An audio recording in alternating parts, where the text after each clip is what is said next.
Salam Bapak Ibu, Saudara seiman dimanapun sekarang berada. Sebelum kita merenungkan firman Tuhan kali ini, mari kita berdoa untuk memohon pertolongan dari Tuhan. Tuhan Yesus, kami mengucap syukur kepadamu oleh karena segenap berkat dan karyamu dalam hidup kami sampai hari ini. Dan juga pada malam hari ini kami memohon pertolongan Tuhan lebih lanjut untuk kami bisa mengerti firman-Mu, dan dengan pertolongan Roh Kudus pula kami dimampukan untuk menjadi pelaku firman Tuhan. Dengan demikian kami dapat digolongkan sebagai orang-orang yang berbahagia, karena kami bukan hanya suka mendengar tapi juga suka melakukannya. Terpujilah nama-Mu karena Engkau berkenan berbicara lebih jelas pada setiap kami yang mendengar pada malam hari ini. Di dalam nama Tuhan Yesus Kristus kami siap untuk belajar firman Tuhan bersama. Haleluya. Amin. Tenang. Mohon tenang. Mohon tenang ya. Ya, itulah judul renungan kita pada saat ini. Mohon tenang. Tenang yang bagaimana? Dan bagaimana caranya supaya kita dapat memperoleh, dapat mengalaminya. Ajakan untuk tenang kali ini berbeda dengan himbauan yang ada di rumah sakit atau di sekolah saat anak-anak kita sedang ujian. Ketika Bapak Ibu Saudara sekalian diminta untuk tenang, kemudian Bapak Ibu Saudara sekalian langsung berhenti dari aktivitas, berdiam diri, berhenti dari bicara. Dengan begitu Bapak Ibu Saudara sekalian dapat memperoleh ketenangan. Bukan seperti itu. Karena senyatanya seringkali orang yang berdiam diri, tidak melakukan aktivitas apa-apa, bahkan menarik diri dari hiruk pikuk dunia ini, pergi ke suatu tempat tertentu, di tempat sunyi, dia pikir dia akan memperoleh ketenangan. Tidak juga. Tidak seperti itu. Atau orang yang tidak banyak ngomong, ya, orang pendiam, belum tentu juga dia mengalami tenang yang kita maksud kali ini. Jadi tenang yang bagaimana? Yaitu tenang dalam pikiran, tenang dalam hatinya, dalam batinnya, tenang dalam tindakannya. Ketenangan hidup, ketenangan batiniah. Kata-kata ini sudah agak jarang kita dengar, dan orang yang memilikinya pun mungkin sangat langka untuk kita dapat temukan di tengah-tengah dunia yang bising ini, di tengah-tengah dunia yang penuh hiruk pikuk, penuh dengan rivalitas, penuh dengan masalah ini. Tetapi bukan berarti tidak ada, atau bukan berarti kita tidak bisa menemukan, memiliki ketenangan hidup ini, ketenangan batiniah ini. Alkitab memberikan petunjuk kepada kita bagaimana cara kita bisa memiliki, mengalami yang namanya ketenangan itu. Tenang dalam hidup kita. Persisnya, paling tidak ada 5 cara. Yang pertama, yaitu supaya kita bisa tenang dalam hidup kita, kita harus menguasai diri. Disebutkan dalam 1 Petrus pasal 4, ayat yang ke-7. Kesudahan segala sesuatu sudah dekat. Karena itu, kuasailah dirimu dan jadilah tenang. Hanya orang-orang yang bisa menguasai dirilah yang akan memiliki ketenangan hidup. Seringkali banyak orang salah dalam berpikir. Mengapa? Karena dia berpikir jika dia punya ini, punya itu, bisa ini, bisa itu, maka dia akan bisa tenang dalam hidupnya. Alkitab dengan tegas mengatakan bahwa ketenangan hidup ini tidak bisa diperoleh dengan cara-cara duniawi, dengan cara-cara manusiawi. Tetapi yang pertama tadi dikatakan, jika orang itu menguasai diri. Apa yang dimaksud dengan menguasai diri di sini? Menarik, karena dalam bahasa aslinya untuk menjelaskan kata menguasai diri ini dipakai gambaran seperti orang mabuk. Orang mabuk itu orang yang tidak bisa menguasai diri.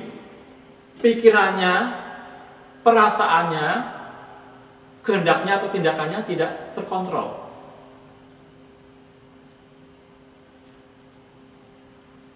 Jadi kalau kita ingin hidup kita tenang, pikiran kita, perasaan kita, kehendak kita, tindakan kita harus bisa dikontrol. Mungkin Bapak Ibu Saudara sekalian ada yang berkata, nah saya kan enggak seperti orang mabuk. Ya memang kita semua tidak mabuk dengan minuman misalnya, tetapi ketika kita mabuk misalnya dengan tontonan, mabuk dengan belanja, apalagi kalau judulnya sudah sale gitu ya, mabuk dengan game, bahkan mabuk dengan tidur, itu artinya berarti kita tidak bisa menguasai diri. Kita terobsesi tentang satu hal. Kita tidak bisa mengendalikan diri terhadap hal itu.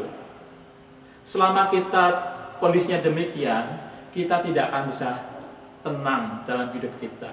Oleh karena itu, Alkitab dalam bagian lain mengatakan apa? Bahwa pikiran kita itu harus kita tundukkan kepada Kristus. Pikiran kita, perasaan kita, kehendak kita, tindakan kita itu harus kita tundukkan kepada Kristus.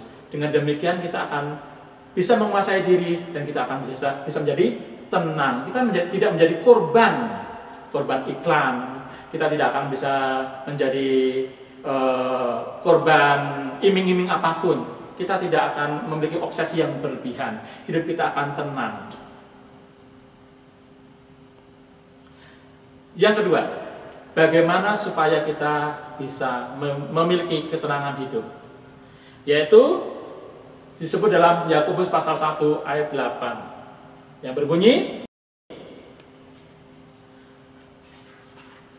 sebab orang yang mendua hati tidak akan tenang dalam hidupnya. Cara kedua supaya kita bisa memiliki ketenangan hidup adalah kita tidak boleh mendua hati. Kata mendua hati ini, kata lainnya adalah tidak ragu-ragu, tidak bimbang. Perhatian kita tidak terbagi. Lagi-lagi dalam bagian lain Alkitab mengatakan orang yang mendua hati itu tidak akan memperoleh apa-apa. Jadi seringkali yang membuat hidup kita tidak tenang itu bukan karena yang lain-lain, tetapi karena kita suka membagi perhatian kita. Kita tidak fokus, kita mendua hati, ya. Kita bimbang, kita ragu-ragu terhadap satu hal atau bahkan banyak hal. Yang ketiga, yaitu dengan kita dekat kepada Allah.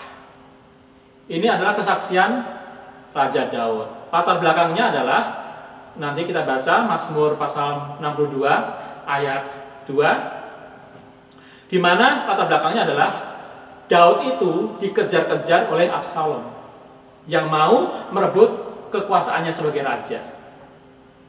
Dalam kegelisahannya, dalam pergumulan yang luar biasa seperti itu, dia menemukan pengalaman bahwa ketenangan hidup itu hanya dia peroleh, bukan karena dia memiliki kekuasaan, bukan karena dia memiliki kedudukan, dia memiliki fasilitas, bukan karena dia memiliki pasukan yang setia dan sebagainya, tetapi ketenangan itu dia peroleh kalau dia dekat dengan Allah.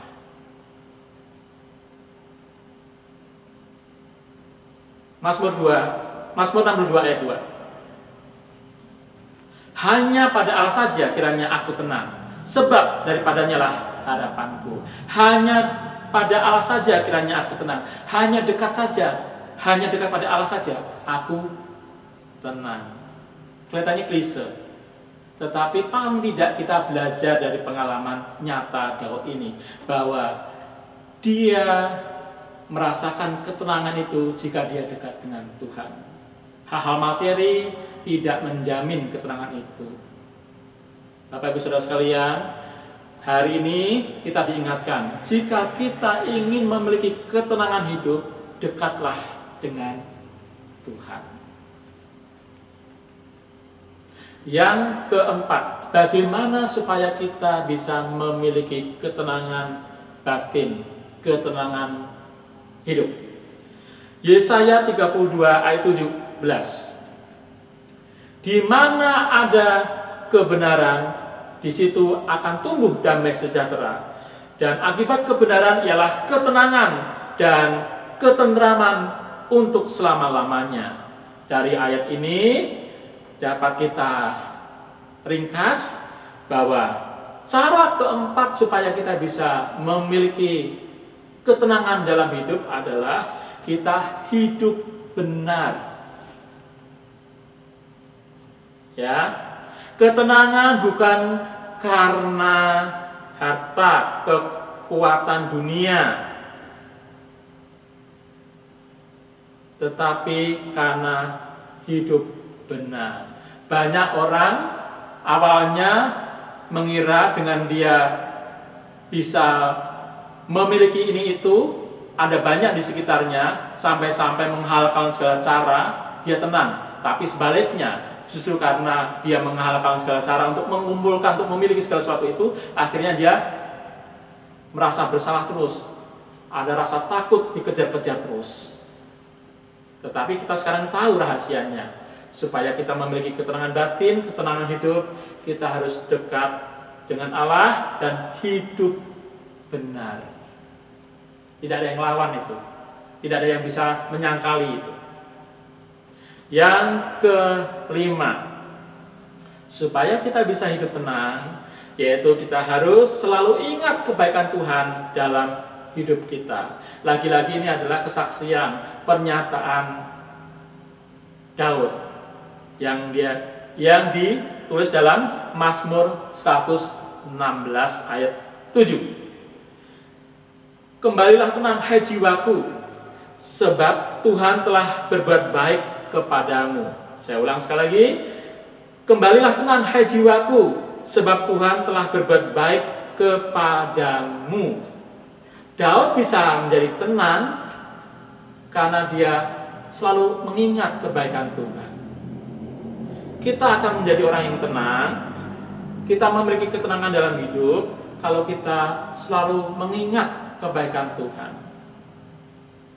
Kalau kita tidak pernah puas dengan kebaikan Tuhan, apalagi sampai melupakan kebaikan Tuhan, kita menjadi orang yang hatinya itu gersang, yang gerusa-gerusu, orang yang semrawut dalam hidup ini, tidak pernah menerima, tidak pernah bersyukur. Jadi nggak akan pernah tenang jika kondisinya demikian. Tapi malam hari ini kita diingatkan, cara yang kelima supaya kita memiliki ketenangan dalam hidup adalah kita harus selalu ingat kebaikan Tuhan. Ingat kebaikannya kepada kita yang tidak pernah berhenti sesungguhnya.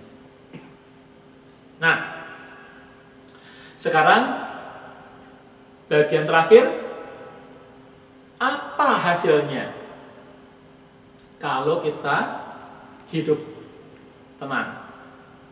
Yang pertama adalah disebut dalam Amsal 14 ayat 30. Hati yang tenang menyegarkan tubuh. Terjemahan lain berbunyi, hati yang tenang adalah kehidupan bagi tubuh. Bukan hanya hati yang gembira adalah obat, hati yang tenang adalah juga obat. Hati yang tenang adalah menyegarkan tubuh. Mohon maaf jika saya mengatakan lebih sederhana. Demikian. Mengapa kita sakit-sakit? Mengapa kita lemes-lemes? Mengapa kita tidak bergairah? Mengapa target kita selalu meleset?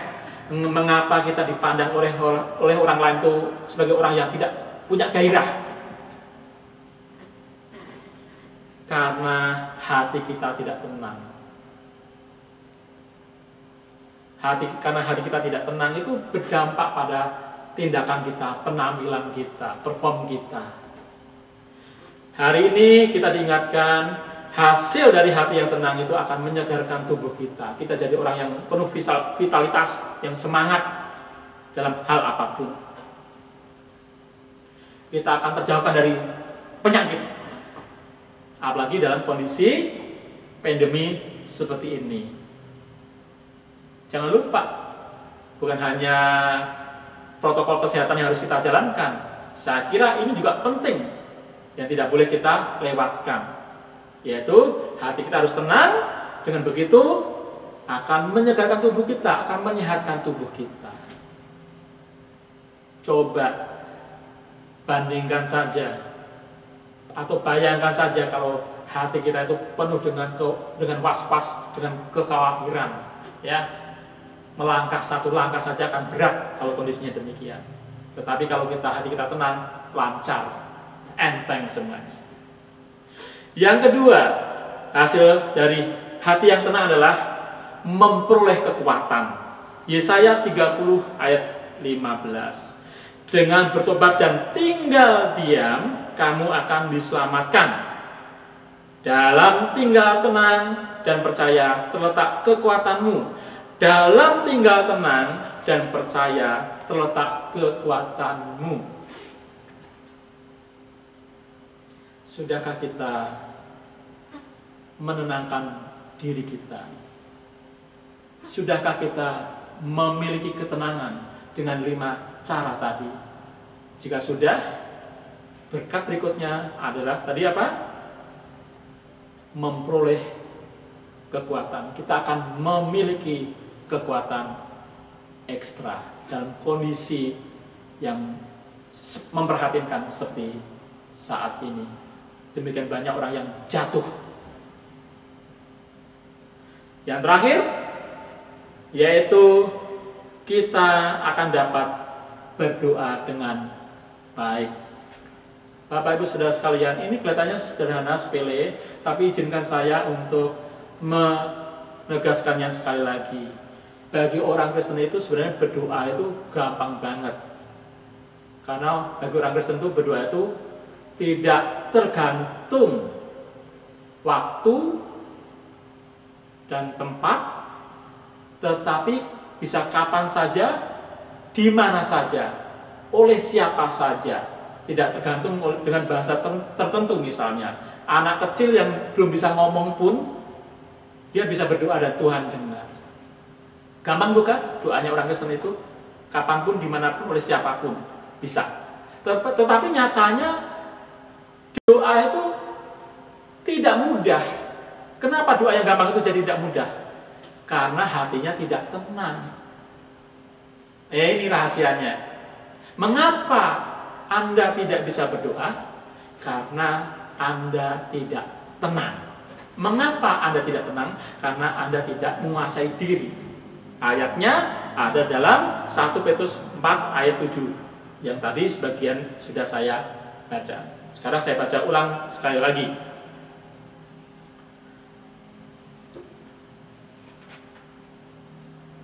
Kesudahan segala sesuatu sudah dekat.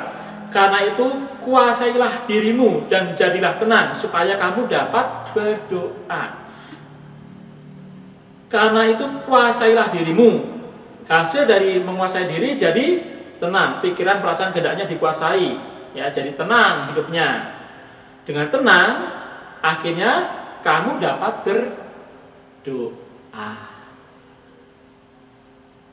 Ini Bapak Ibu Saudara sekalian, kiranya firman Tuhan yang kita renungkan kali ini memberkati kita, mengingatkan kita dan menguatkan kita, supaya dalam menjalani hari-hari kita ini dan hari-hari kita ke depan di tengah-tengah pergumulan yang luar biasa ini, kita peroleh ketenangan. Kalau ada yang belum memiliki ketenangan dalam hidup, kita perjuangkan, kita kejar dengan 5 cara tadi, dan hasil dari semua itu nanti kita akan memperoleh 3 hal tadi, yaitu tubuh kita akan sehat, kita menjadi orang yang performnya bagus, kita akan memperoleh kekuatan baru, dan kita akan dapat berdoa sehingga kita diberkati, nama Tuhan dimuliakan.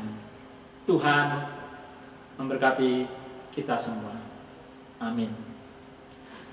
Mari kita akhiri renungan kita kali ini dengan berdoa.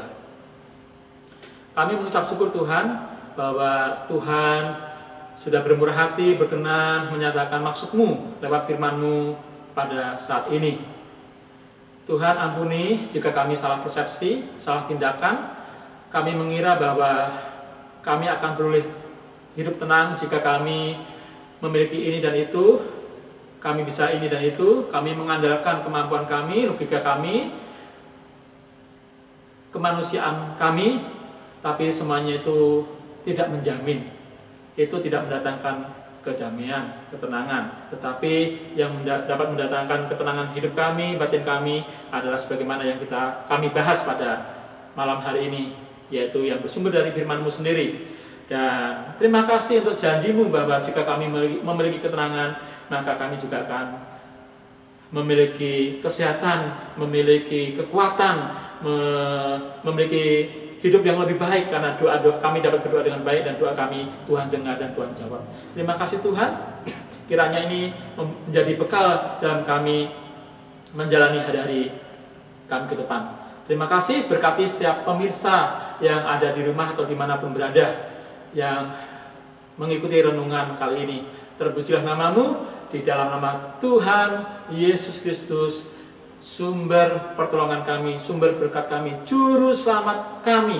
Kami sudah berdoa dan mengucap syukur. Haleluya. Amin. Tuhan memberkati dan senantiasa menyertai kita. Amin.